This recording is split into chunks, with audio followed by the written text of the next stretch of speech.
당나귀 한 마리가 길을 가는데 너무나 등에 있는 것이 무겁습니다. 그래서 어떻게 하면 좀 쉴 수 있을까? 옆에 있는 길로 세려고 합니다. 낭떠러지가 있어요. 그리로 가려고 합니다. 고집을 부립니다. 주인은 고삐를 잡고 당나귀를 놓지 않으려고 합니다. 그런데 당나귀는 주인을 끌어당기죠. 어쩔 수 없이 고삐를 놓고 맙니다.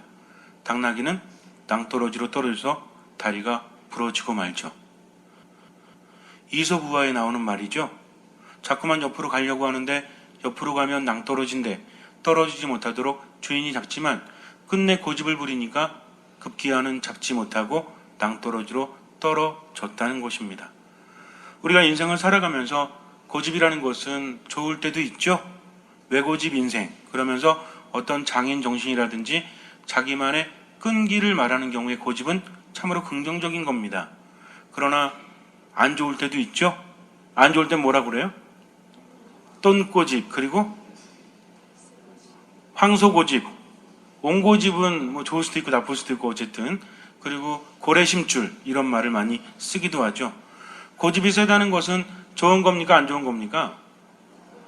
좋을 수도 있고 안 좋을 수도 있지만 대부분이 고집이 왜 이렇게 세십니까? 하면 기분이 좋아요, 나빠요?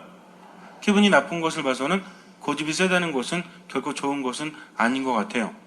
그럼 도대체 고집은 왜 부리죠? 그렇게 후회하면서도 사실은 고집을 부리면서 가장 후회하는 것은 자기 자신이죠. 언제쯤 이 고집에서 내가 돌아서야 되나 분위기 살피다가 때를 놓쳐버려서 그렇게 황소고집 부리다가 큰 코 닥친다는 노래도 있죠. 무슨 노래예요? 아빠의 청춘이라는 노래가 있지 않습니까? 무슨 며느리를 나 몰라보고 황소고집 부리다가 큰 코 닥쳤네라는 노래 아세요? 성가분이 모르시죠? 그 노래 아세요? 어떻게 하는 거죠? 그 노래 모르십니까? 아빠의 청춘, 이 노래 보세요. 맘씨 좋은 며느리를 나 몰라보고 황소고집 부리다가 큰 코 닥쳤네, 이런 노래 모르세요? 역시 기도만 하시니까 그래요. 근데 이렇게 성가도 제대로 못 부르시는 것 같은데. 어쨌든 그래서 괜히 고집을 부리지 말할 때는 고집을 부리지 말아야 합니다. 왜냐하면 고집의 대가는 굉장히 크기 때문에 그래요. 멈출 수 있을 때 멈추는 사람이 겸손한 사람이죠. 고집은 왜 부려요? 믿음이 크기 때문에? 아니에요. 자기 자신이 더 크기 때문입니다. 고집 부리는 사람은 아름답지 않아요. 고집 부리는 사람은 자기뿐만 아니라 다른 사람들도 힘들게 한다는 거죠. 그래서 고집이라는 것은 꺾을수록 좋다고 합니다. 우리 순종 임금님이 계셨었죠? 순종 임금님이 눈이 굉장히 안 좋으셨대요. 엄청난 근시안이기 때문에. 그래서 이렇게 앞에 있는 게 잘 보이지 않아가지고 자꾸 더듬더듬 거릴 정도로 눈이 안 좋았다고 합니다. 그런데 그때는 이미 안경이 조선에 들어왔다는 거죠. 그런데도 안경을 쓴다는 것은 참으로 경망하다라는 어떤 그런 의식을 가졌다고 합니다. 절대로 임금은 안경을 쓸 수 없다. 왜? 체면이 있으니까. 그러면서 안경을 쓰지 않으셨대요. 그 결과 무지하게 힘들었다고 합니다. 그래서 혹시라도 외교관들이나 다른 나라 사람들이 안경만 쓰고 와도 만나주질 않았대요. 감히 안경 쓰고 자기를 만난다고 하니까. 또 헌종 임금님 같은 경우에는 그 외숙부가 눈이 굉장히 안 좋아가지고 어느 날 이제 안경을 끼고 궁궐에 갔다가 예상치 못하게 임금이랑 마주쳤다고 합니다. 깜짝 놀랐죠. 그래서 인사만 하고 빠져나왔다고 합니다. 그럴 때 임금이 그랬대요. 외숙부의 목에는 칼도 들어가지 않냐고. 이 얘기를 듣고 너무나 두려워서 떨다가 결국에는 자결을 했다고 합니다. 왜냐하면 임금 앞에서는 절대로 안경을 쓰면 안 되기 때문이죠. 자, 그렇다면 안경이라는 것은 과연 무엇일까요?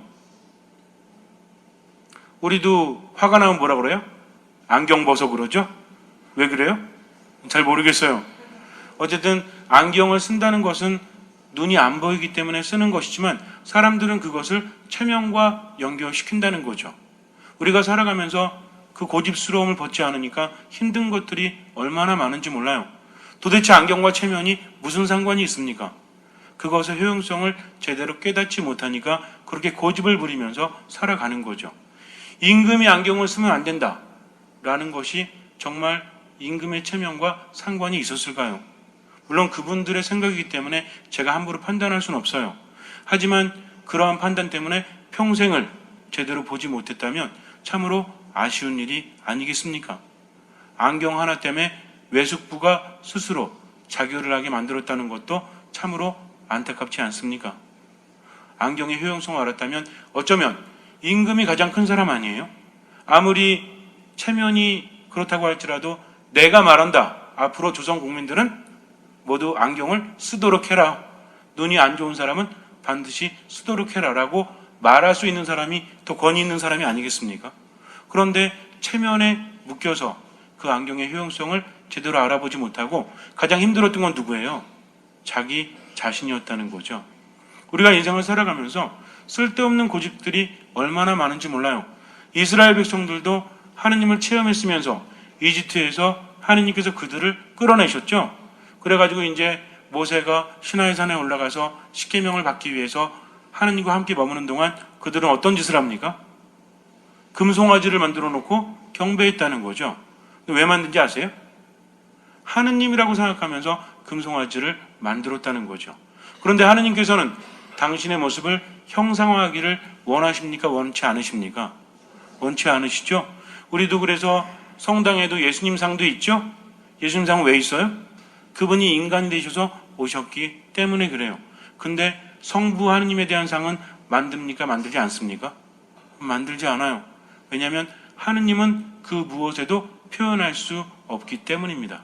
예를 들어서 굉장히 멋진 할아버지로 하느님을 표현하고 나면 하느님은 그 안에 담기는 꼴이 되죠. 그런 하느님은 담을 수 있어요? 없어요? 모세가 하느님을 만났을 때 당신의 이름은 무엇입니까? 제가 가서 무엇이라 말해야 됩니까? 그랬더니 하느님께서 알려주신 이름이 뭐예요? 야훼. 나는 스스로 있는 자, 바로 나다란 뜻이에요. 그러니까 하느님의 고유한 이름이라기보다는 그분은 스스로 있는 분이라고 표현하는 그냥 일면의 이름이었다는 거죠. 이렇게 하느님께서는 당신의 고유한 이름을 알려주지 않으십니다. 이름이라는 것은 그 대상을 포함하고 있기 때문이죠. 그러니까 중요한 것은 하느님은 인간의 언어라든지 인간의 어떤 도구라든지 이런 것들로 표현할 수 있다는 겁니까? 없다는 겁니까? 없다는 거죠. 그런데 사람들은 금송아지를 만들어 놓고 하느님이라고 경배하고 있었다는 거죠. 근데 재밌는 것은 무엇이냐면 바로 이집트 사람들이 금송아지를 숭배합니다. 신이라고 숭배했다는 거죠. 그러니까 이 사람들이 그걸 배운 거죠. 그래서 하느님의 모습을 만들고는 싶은데 우리를 이집트에서 이끌어내신 하느님의 모습을 만들고 싶은 거죠. 왜? 그분을 경배하고 싶으니까. 많은 사람들이 모여서 하느님을 찬미하고 싶은데 대상이 없잖아요. 그분은 당신의 모습을 알려주지 않으셨으니까. 그렇다고 해서 이스라엘 백성 모두에게 나타나셔서 당신의 모습을 보여주십니까? 오로지 누구만 그분을 만날 수 있죠? 모세만 그분을 만날 수 있었다는 거죠. 이게 너무나 아쉬웠어요. 그래서 안 되겠다. 우리가 이집트에서 보고 봤지만 금송아지가 하느님의 모습이 아니냐. 그러면서 실제로는 누구를 찬미하기 위해서? 하느님을. 누구를 경배하기 위해서? 하느님을. 그래서 금송아지를 만들어 놓은 거죠. 근데 문제는 뭐였냐면 그들이 아무리 하느님을 찬미하기 위해서 금송아지를 만들었다고 하지만 그 행동을 누가 싫어해요? 하느님께서 싫어하시는 거죠. 그러면 하느님을 찬미하기 위해서 하느님이 싫어하시는 행동을 한다? 말이 됩니까? 안 됩니까? 이것은 결코 믿음이라고 할 수 있는 것이 아니라는 거죠. 하느님께서는 진노하십니다. 그러면서 뭐라고 하세요? 목이 뻣뻣한 백성이라고 그래요. 무슨 얘기입니까? 겸손하지 않다는 거죠. 고집인데 어떤 고집? 똥고집, 황소고집, 고래 심줄인 바로 그들의 불신앙에 대해서 탓하시는 겁니다. 믿음이라는 것은 하느님이 이렇게 하시면 좋아하시겠지 하면서 내가 하는 게 믿음이 아니에요. 진짜 믿음이라는 것은 그분의 뜻대로 실천하는 겁니다. 아무리 다른 걸 잘해도 하느님께서 원하시는 것을 하지 않고 그분의 말씀을 어긴다면 그것은 신앙이라고 말할 수 없기 때문이죠. 그래서 진노하시겠다고 했더니 모세가 어떻게 합니까? 굉장히 재밌어요. 모세에게 내가 네 후손은 많게 해주겠다. 그러나 이 목이 뻣뻣한 백성은 내가 벌을 내리리라. 싹 쓸어버리리라 말씀하시죠? 모세가 어떻게 해요? 진노를 거두십시오. 당신이 구해내신 백성이 아니겠습니까? 그러니까 진노를 거두십시오라고 말해요. 그랬더니 모세 이야기를 듣고 하느님께서 재앙을 내리시려던 진노를 거두시죠? 마치 어떻게 보면 하느님이 승질내고 나서 모세가 말리니까 그 말을 들으시는 것 같죠? 그러나 중요한 것은 하느님은 이스라엘 백성들 모두를 사랑하십니다. 모세가 간청했기 때문에 그분이 재앙을 거두신 것이 아니라 그럴 마음이 있었다는 거죠. 예를 들어서 아빠가 자식을 혼내기 위해서 몽둥이를 들었어요. 이렇게 너 이놈의 자식 일로 와봐. 오늘 아빠가 이제 한타적 해야 되겠다. 그러면은 모든 집안의 아이들이 다 바싹 쫄죠. 왜? 한 놈만 혼나는 게 아니야. 아빠가 예를 들어서 한 사람 회초리 쳤어요. 그럼 어떻게 아빠가? 나머지 다 와봐. 그러면서 여태까지 재어놓았던 죄상들을 다 이렇게 밝히면서 자식들을 다 이렇게 혼내지 않습니까? 그럼 누가 말려요 그걸? 엄마가 말리죠. 이제 알아들었으니까 그만하시라고. 그러면은 아빠는 엄마가 무서워서 그만합니까? 이놈의 자식도 일로 와봐 하면서 이렇게 몽둥이 찜질하려고 하다가도 엄마가 말리면 못 이긴 척 안 혼내죠. 그러면 여기서 아빠는 엄마가 무서워서? 아니죠. 때릴 마음은 없는데 그래도 상기시켜줘야 되겠죠. 잘못했기 때문에 훈육해야 되는 것은 누구의 몫입니까? 아빠의 몫이기 때문에 그렇죠. 그러니까 엄마가 말리니까 이때다 싶어서 그래 이제 마지못해서 몽둥이를 내려놓지만 사실은 자식들에게 몽둥이를 대려는 마음이 없었기 때문에 그래요. 엄마가 말려서 그런 것이 아니라 이렇게 하느님께서는 이스라엘 백성들을 사랑하셨습니다. 모세가 그렇게 이야기했기 때문에 모세가 중개자가 되어서 하느님께서 진노하셨다. 그러나 너희를 사랑하시기 때문에 이번 한 번만은 용서하신다 라고 말할 건덕지가 생긴다는 거죠. 하느님이 원하신 건 이거예요. 그래서 구약 성경을 보면 늘 뭐라고 하십니까? 이스라엘 백성들이 죄를 지으면 어떻게 하신다고 그러죠? 다 쓸어버리겠다고 하시죠. 그러다가 이제 사람들이 뉘우치고 예언자들이 중간에서 진노 푸시라고 하면 하느님께서 어떻게 하세요? 그래 하면서 진노를 푸시죠. 어떻게 보면 좀 생각이 짧은 부분 같죠? 그러나 안 그래요. 이미 굳어져 버린 그들의 마음속에 분명히 말씀을 하셔야 되지만 그래도 사랑이 있으시기 때문에 그렇게 용서해 주시는 겁니다. 그러나 목이 뻣뻣한 백성들은 늘 존재해요. 예수님 시대에도 마찬가지였죠. 예수님께서 세상에 오셨습니다. 그런데 유다인들은 고집을 부려요. 그분이 안식일을 어겼다는 것, 그분이 율법을 어겼다는 것. 그러나 중요한 것은 그분을 누가 증언합니까? 하느님께서 증언하시죠. 세례자 요한이 증언했습니다. 그런데도 그들은 받아들이지 않는다는 거죠. 왜 그래요? 예수님께서 안식일법을 어기셨기 때문에. 안식일에 일을 하면 돼요, 안 돼요? 안 되죠. 근데 그분은 일을 하셨죠. 이렇게 겉으로는 그렇게 말하고 있지만 실제로는 고집을 부리는 겁니다. 왜냐하면 예수님께는 무엇이 있습니까? 기적의 권능이 있다는 거죠. 그러면 기적이라는 것은 무엇을 나타내는 거죠? 아무나 기적을 행할 수는 없어요. 오로지 누구로부터 오시는 분? 하느님께로부터 오시는 분. 태생소경을 고치는 사람이 어디 있습니까? 이 기적은 오로지 하느님께로부터만 온다는 거죠. 나병 환자를 깨끗하게 하시는 분이 어디 있습니까? 오로지 하느님만이 그렇게 하신다는 거죠. 중풍병자를 일으켜 세우는 사람이 어디 있습니까? 그러나 하느님께서만이 그렇게 하신다는 거죠. 죽은 라자로를 살리신 분도 바로 예수님이 아니십니까? 죽은 사람을 살릴 수 있다는 것은 어떤 인간도 할 수 없어요. 그러나 죽음마저도 하느님께는 복종할 수밖에 없다는 것을 이미 예수님께서는 보여주십니다. 그런데도 유다인들은 그것을 받아들이지 못해요. 왜? 안식일을 어겼기 때문이죠. 그러나 그 핑계가 궁색하다는 것은 본인들이 더 잘 알지 않습니까? 빛이 세상에 왔지만 어둠은 고집을 부리느라 빛을 받아들이지 않습니다. 설명하지 않아도 아시겠죠? 유다인들은요, 예수님께서 안식일을 어겼다는 것에 집착합니다. 사실은 다른 귀족들이 그분이 하느님이심을 이미 말해주고 있거든요. 그런데도 보고 싶지 않은 거죠. 왜? 이미 고집을 부리고 있기 때문이죠. 예수님께서 오늘 말씀하십니다. 사실 나는 증언이 필요 없다. 누가 나에 대해서 증언하는 것 나에게는 필요 없다. 그러나 내가 이런 말을 하는 것은 누굴 위해서다? 바로 듣고 있는 너희를 위해서다. 나에게는 증언이 필요 없지만 너희들이 듣고 나를 믿는 것이 너희들에게는 이롭기 때문이다라고 말씀을 하십니다. 얼마나 답답하셨을까요? 그렇게 보여주는데도 받아들이지 못하는 사람들. 너희들은 하느님을 사랑하지 않는다. 왜냐하면 하느님을 사랑했다면 하느님께서 보내신 분을 너희는 믿었을 거다. 그러나 너희는 하느님의 이름으로 온 나를 받아들이지 않는다는 거죠. 오히려 다른 사람이 자기 이름으로 오면 너희는 받아들일 거다. 그러나 하느님의 이름으로 온 나는 받아들이지 않는다. 어쩌면 사람들 마음속에 그렇게 고집이 있기 때문에 그래요. 우리 또한 마찬가지지 않습니까? 무엇이 사랑인지 알아요? 몰라요? 아세요? 모르세요? 분명히 부부싸움 할 때도 다른 사람이랑 이렇게 좀 신경전을 할 때도 내가 잘못했다는 거 알아요? 몰라요? 알죠? 근데 인정해요? 안 해요? 안 하죠. 왜 그래요? 하느님을 사랑하기 때문에? 믿음이 있기 때문에? 내 자신이 더 크기 때문이죠. 겸손하지 못하기 때문입니다. 자존심 때문입니다. 그러나 이게 무슨 소용이 있어요?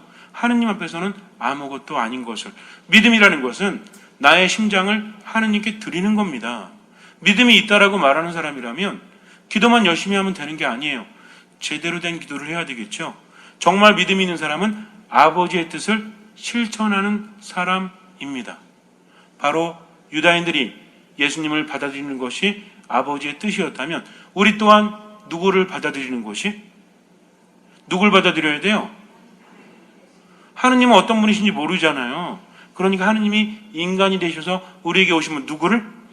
예수님을 받아들이느냐 받아들이지 않느냐는 이미 2000년 전에 유다인들이 그랬던 것처럼 우리에게도 똑같다는 겁니다. 그럼 여러분들은 예수님 받아들이세요? 안 받아들이세요? 저를 포함한 우리 모두는 당연하지. 우리 성당에 와 있는데 지금. 그러면 그분을 받아들인다는 것은 무슨 얘기입니까? 그분의 말씀을 듣고 실천하는 사람. 예수님께서 뭐라고 하셨어요? 원수까지도 사랑해라. 너희는 서로 사랑해라. 내가 너희를 사랑하였듯이 너희도 서로 사랑해라 라고 말씀하셨습니다. 그럼 우리는 뭐 해야 돼요? 근데 누구를 사랑해야 돼요? 원수까지도 사랑해라고 그랬어요. 그리고 용서하라고 하셨죠? 몇 번이나? 7번씩 70번이나. 그럼 몇 번이야? 77에 490번. 앞으로 490번만 넘으면 넌 죽었어. 이게 아니죠. 그렇게라도 용서하라는 겁니다. 우리 그래요? 7번은커녕 한 번도 용서하지 못하잖아요.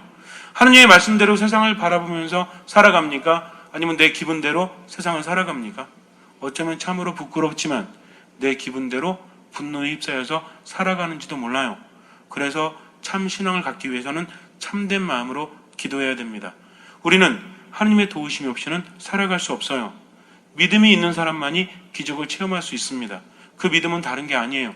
내 뜻과 다르다고 할지라도 그분의 뜻을 실천하는 것. 비록 저 사람을 사랑하기가 쉽지 않아요. 저 사람을 받아들인다는 것이 너무나 어려워요. 그럼에도 불구하고 누구의 말씀입니까?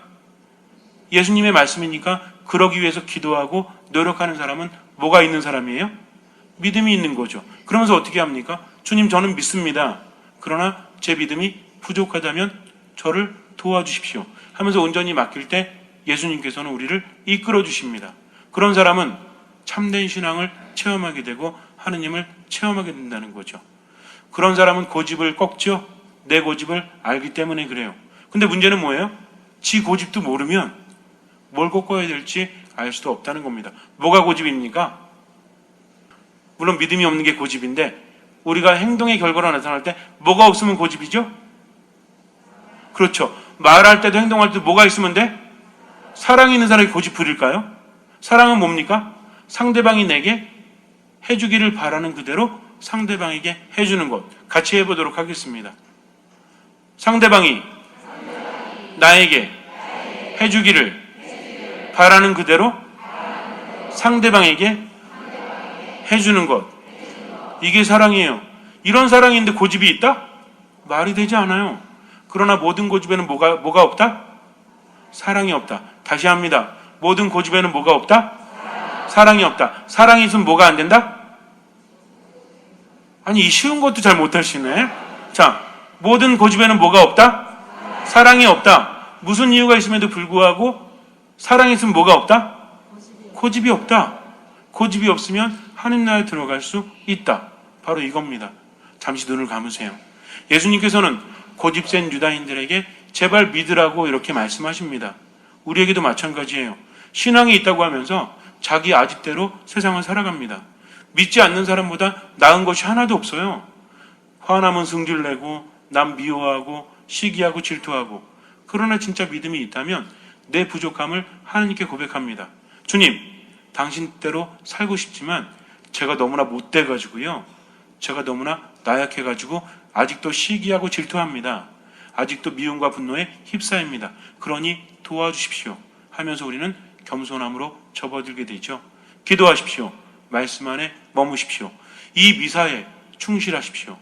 그런 주님께서는 그 믿음을 보시고 우리 삶에 놀라운 기적을 일으켜 주실 것입니다.